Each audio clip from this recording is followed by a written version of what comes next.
뉴스파이팅 배승입니다. 3부 시작합니다. 국민의힘 전당대회를 앞두고 당권 주자들의 신경전이 본격화되는 모양새인데요.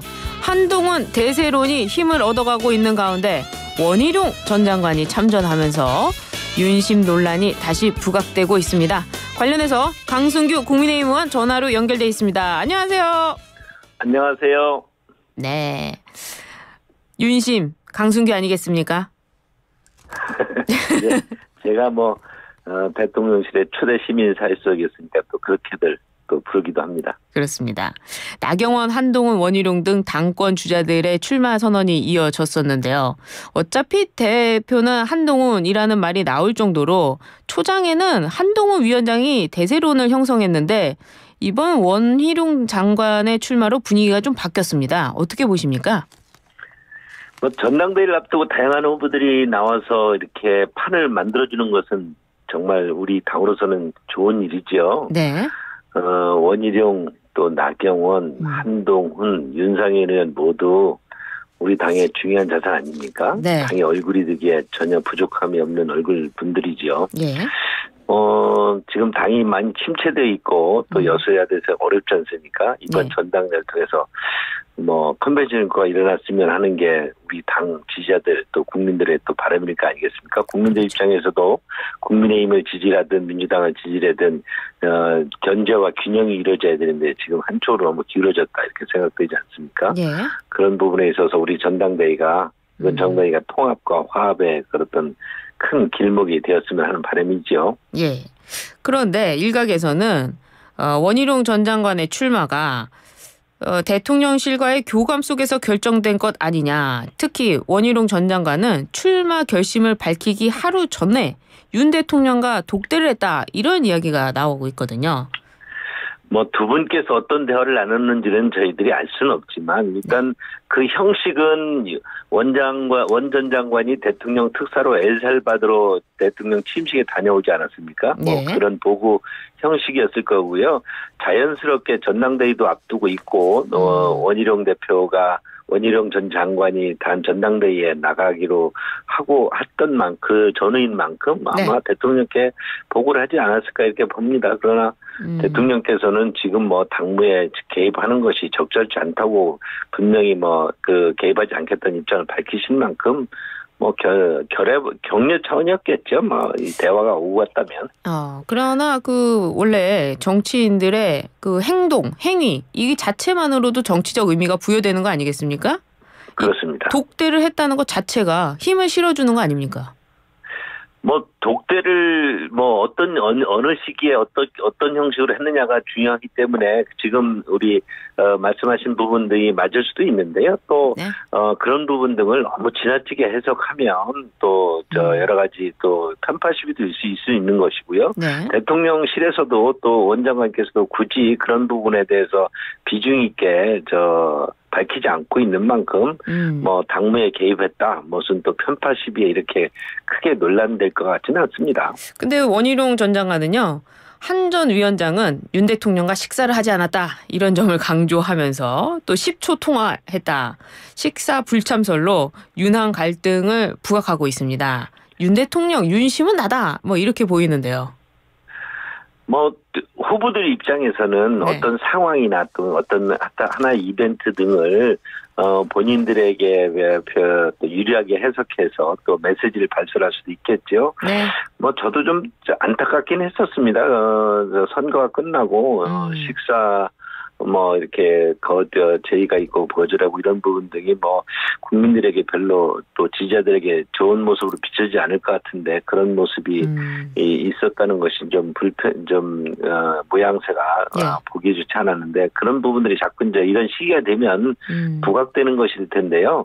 근데 중요한 것은 이게 이제 국민의힘 전당대회라는 것은 하나의 또 당의 큰 이벤트인 만큼 당과 정부가 자꾸 원팀으로 가는 모습으로 연출돼야 되지 이것이 분열이라든지 또는 윤석열 정부에서 있어서 어떤 틈새가 자꾸 보이는 것처럼 보이면 지지자들이나 국민들에게도 별로 그렇게 좋아 보일 것 같지는 않습니다. 이런 부분에 있어서 대통령실도 그렇고 또 우리 후보들 입장에서도 그렇고 당과 정부는 여당과 정부는 원팀이다. 이런 부분이 자꾸 좀 강조됐으면 좋겠습니다. 그런 바람을 갖고 있습니다. 그런 바람과는 달리 원팀이다 이런 바람과는 달리 한 전 위원장은요. 당대표 출마를 선언하면서 해병대원 특검법에 대한 입장을 밝혔습니다.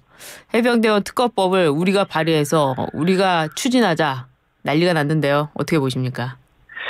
좀 저도 그 부분은 좀 의아해했습니다. 물론 네. 본인의 어떤 여러 가지 정부에 대한 이해가 있었겠지만 기본적으로 지금 대통령실이나 정부 여당이 예. 해병대 특검은 공수처 수사 결과가 나온 이후에 네. 미진하다고 생각하면 대통령께서 먼저 요구하겠다 이렇게까지 밝히지 않았습니까? 그렇습니다. 그래서 지금 공수처 수사가 진행되고 있기 때문에 특검이라는 것은 그런 수사가 미진하다고 해서 국민들이 의혹을 가질 때 특검을 추진할 수 있는 것인데 네. 지금 이런 부분에서 민주당이 일방적으로 계속 특검 정부로 몰아가지고 있지 않습니까? 이에 대해서 지난 국회에서 예. 정부 국회에서 의결되어 왔을 때 대통령이 제의를 요구했고 제의안 요구해서 우리 그 당시 국민의힘 의원보다도 2석이나 더 많은 표차로 이것이 부결된 것던 그 사안인데 그렇죠. 지금 이것이 공수처 수사가 끝나지 않은 상태에서 물론 조건부이긴 하지만 이런 부분 등이 우리 국민의힘에서 예. 특검법을 추진할 수 있다라고 한다면 이게 어떤 모습으로 비춰질지 저들의 민주당의 프레임에 우리가 또 이용당하는 건 아닌지 모르겠습니다. 엊그제도 보니까 정말 민주당이 최혜병 특검 관련해서 청문회를 하는 모습은 이것은 뭐 거의 인민재판 수준 아니었습니까? 어떻게 그렇죠. 전직 국방부 장관에게 나가서 손들고 있어라 이런 모습 이런 것을 국민들이 버젓이 보고 있는 그런 청문회장에서 그렇게 할 수 있을까요? 저는 이런 민주당의 정치 특검을 우리가 여기에 단호히 대처해야 된다고 보는 입장입니다.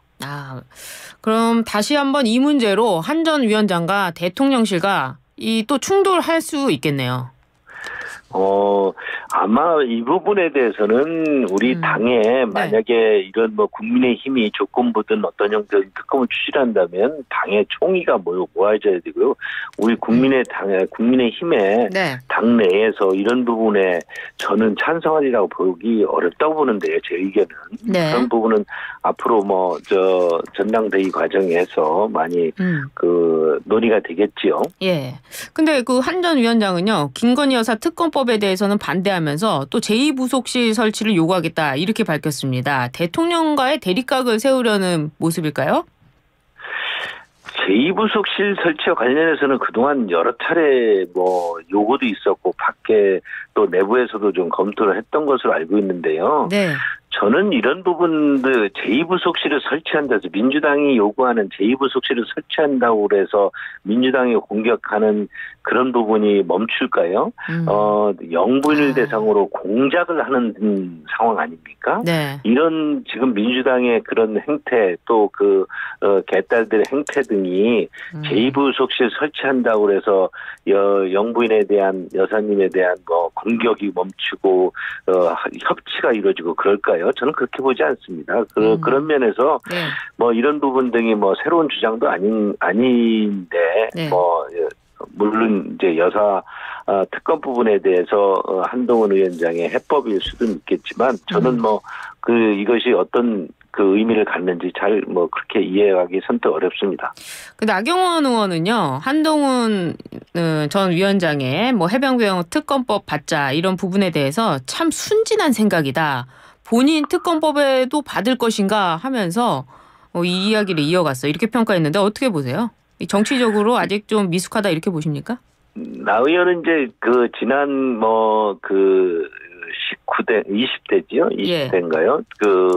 민주당과 패스트트랙으로 또 아주 치열하게 싸웠던 그런 경력이 있기 때문에 민주당의 어떤 지금 여러 가지 전술적으로 다양한 변화를 하면서 우리 국민의힘 보수의 분열을 유도하고 여러 가지 프레임을 씌우고 공격하는 모습에 대해서 이제 뭐 아무래도 이제 본인이 그동안 쌓았던 치열함 때문에 더 생각이 깊을 수 있겠죠. 더 많을 수 있겠죠. 그런 측면에서 이제 자칫 한동훈 위원장이 이제 그래도 정치적으로는 신인이고도 젊은 입장에서 뭔가 해법을 가지고 하려는 노력들이 민주당의 또 공격의 소재로 되고 그런 부분에 빠지는 거 아니냐는 그런 또 경쟁 후보로서 그렇게 지적을 하는 모습이겠죠.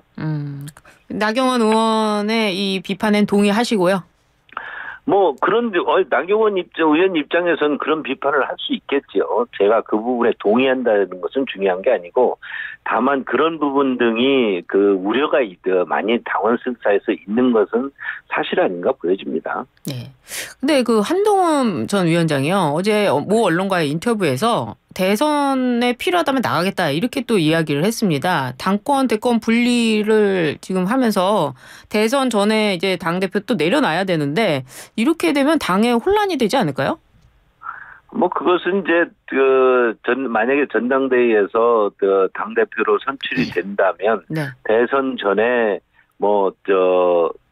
대통령의 대통령 후보로 출마를 하려고 한다면, 1년 6개월 전에 당대표 사임하는 방법이 있을 있고요. 또 하나는, 지방선거 공천권까지 이번 당대표가 선거를 하기 위해서는 당원 당규를 또 고쳐서, 소위 민주당의 이재명식으로 고쳐서 또, 지방선거 공천도 하고 대통령 후보도 출마하는 방법이 있을 수 있겠죠. 당원 당규까지 고쳐서 할 수도 있겠다. 네. 그렇군요. 알겠습니다. 국민의힘이 어제 의원총회를 열고 민주당이 여당 몫으로 남겨둔 7개 상임위원장 자리를 수용하기로 했습니다. 민생을 외면할 수 없었다는 의견이 강했던 것인지 어떻습니까? 저도 참 많은 고민했고 저는 이렇게 들어가면서 반대 입장을 분명했습니다만 당론이 그렇게 결정이 됐습니다. 추경호 대표 등 입장에서 지도부의 입장에서 보면 국민의 어떤 여러 가지 민생에 대한 요구 등을 더 이상 지도부로서 방치할 수 없었을 것이고요. 또 국회의원 또 한 명 한 명은 헌법기관으로서 국민 전체 대표기관이니까 마냥 국회 민주당의 한 치도 벗어나지 않는 저런 의회 독재를 이렇게 밖에서만 지켜볼 수 없다는 입장이었기 때문에 또 저희가 당론으로 들어가기 결정했습니다. 어렵습니다. 지금 앞으로 들어간다 하더라도 민주당의 저는 오만 독주가 지속될 텐데요. 그러면서도 북한에서 우물풍선이 날라오고 러시아에서는 러시아와 북한 간에서는 또 동맹이 부활해서 뭔가 한반도의 여러 가지 지형이 또 급변할 움직임도 보이고 있고 그래요. 어제 또 화성에서는 공장에 사고가 더 나고 참 여러 가지 산적한 속에서 우리 저희 108명의 국민의힘 국회의원들도 정말 너무 고통이 심합니다. 네. 그래도 이제 들어가기로 한 만큼 들어가서 또 치열하게 민생을 위해서 집권 여당의 또 책임 있는 그런 자세로 일을 해야 되겠습니다. 예. 방금 전에 최재성 전 정무수석은 이 7개 상임위원장 자리를 받게 된 것은 대통령실의 의중이 있었다 이렇게 또 판단을 했거든요. 모든 것이 다 또 대통령실로 통하나 보죠. 여기는 로마가 아닌데. 로마가 아닌데. 예. 관련해서 대통령실은 당권 주자들의 출마 선언 내용과 관련해서 다양한 내용이 있을 수 있다 하면서 이 언급을 자제하는 모습이긴 합니다만 많은 국민들께서 당무에 개입할 것이다 이런 의구심은 여전한 것 같아요. 윤심은 원희룡이다 이렇게 또 얘기도 나오고 있는데요. 어떻습니까? 당무에 개입하는 것은 적절치 않고요. 저도 제가 대통령실 수석 비서관 출신인데도 아직 대통령을 직접 그렇게 독대나 뭐 자리를 해보지 못했고요. 어떤 행사장에서만 뵀습니다만. 예. 그러고 우리 뭐 대통령실에서 저희 수석 출신들, 비서관 출신들한테 무슨 어떤 오다가 전화가 온 적도 없고요. 예. 당무 개입은 있을 수 없습니다. 다만 그래요? 예. 대통령실이라는 데에서는 정부와 여당이 어떤 하나의 어떤 방향으로 가야 된다는 거에 대해서 바람이 없을까요?